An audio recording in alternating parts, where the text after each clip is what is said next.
আসসালামু আলাইকুম ও অন্যান্য ধর্মের সবাইকে আন্তরিক অভিনন্দন।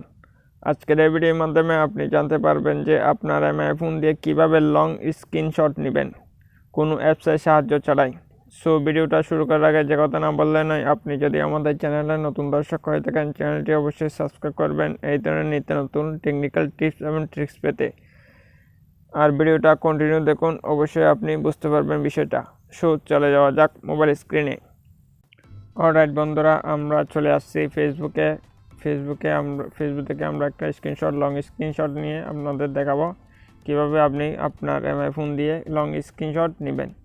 সো স্ক্রিনশট নেওয়ার জন্য এমআই ফোনের এদিকে উপর দিকে স্ক্রল করলে আপনি দেখতে পারবেন স্ক্রিনশটের একটা অপশন আছে। স্ক্রিনশটের অপশনে ক্লিক করবেন। স্ক্রিনশটের অপশনে ক্লিক করার পর স্ক্রিনশট হয়ে যাবে। স্ক্রিনশট হয়ে গেলে যে স্ক্রল একটা অপশন দেখতে পাচ্ছেন, স্ক্রল উপর ক্লিক করবেন। ক্লিক করলে এটা অটোমেটিক উপর দিকে যেতে থাকবে। তো আপনার কতটুকু প্রয়োজন এতটুকু আপনি যেতে দেবেন। যাওয়ার পরে যে নিজের ডাউন অপশন দেখতে পাচ্ছেন, ডাউন অপশনে ক্লিক করবেন। সো আমি যেতে দিচ্ছি, মনে করেন এ পর্যন্ত। এরপর আমি ডাউন অপশনে ক্লিক করতেছি। ডাউন অপশনে ক্লিক করবেন। ডাউন অপশনে ক্লিক করলে এটা প্রসেস হবে, প্রসেস হতে থাকবে। প্রসেস হওয়ার পর এই যে উপরে একটা দেখতে পাচ্ছেন সেভ অপশনে ক্লিক করলে এটা আপনার মেমোরিতে বা আপনার ফোন মেমোরিতে সেভ হয়ে যাবে। আর ডিলেট অপশন দেখতে পাচ্ছেন, ডিলেট অপশনে ক্লিক করলে এটা ডিলেট হয়ে যাবে। সো আমি সেভ অপশনে ক্লিক করতেছি।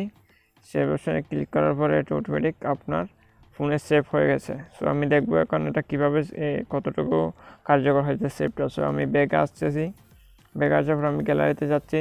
গ্যালারিতে যাওয়ার পর এই যে রিসেন্টে ক্লিক করতেছি। রিসেন্টে ক্লিক করার পর এই যে দেখেন স্ক্রিনশট যেটা আমি নিয়েছি সেটা আমি দেখতে পাচ্ছি। এই দেখুন, আমি জুম করে দেখাচ্ছি পুরোটাই, মানে যতটুকু দেখেছি ফেসবুক থেকে, এই যে উপরে দেখেন পুরো ফেসবুক থেকে পুরোটাই আমার এখানে শো হয়ে গেছে, দেখুন। সো এভাবে আপনি আপনার এমআই ফোন দিয়ে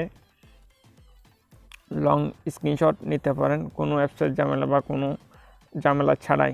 সো আজকের ভিডিও পর্যন্ত। এই ভিডিও ভালো লাগলে আমাদের চ্যানেলটা সাবস্ক্রাইব করে রাখুন এই ধরনের নিত্য নতুন টেকনিক্যাল টিপস এবং ট্রিক্স পেতে। সো আল্লাহ হাফেজ।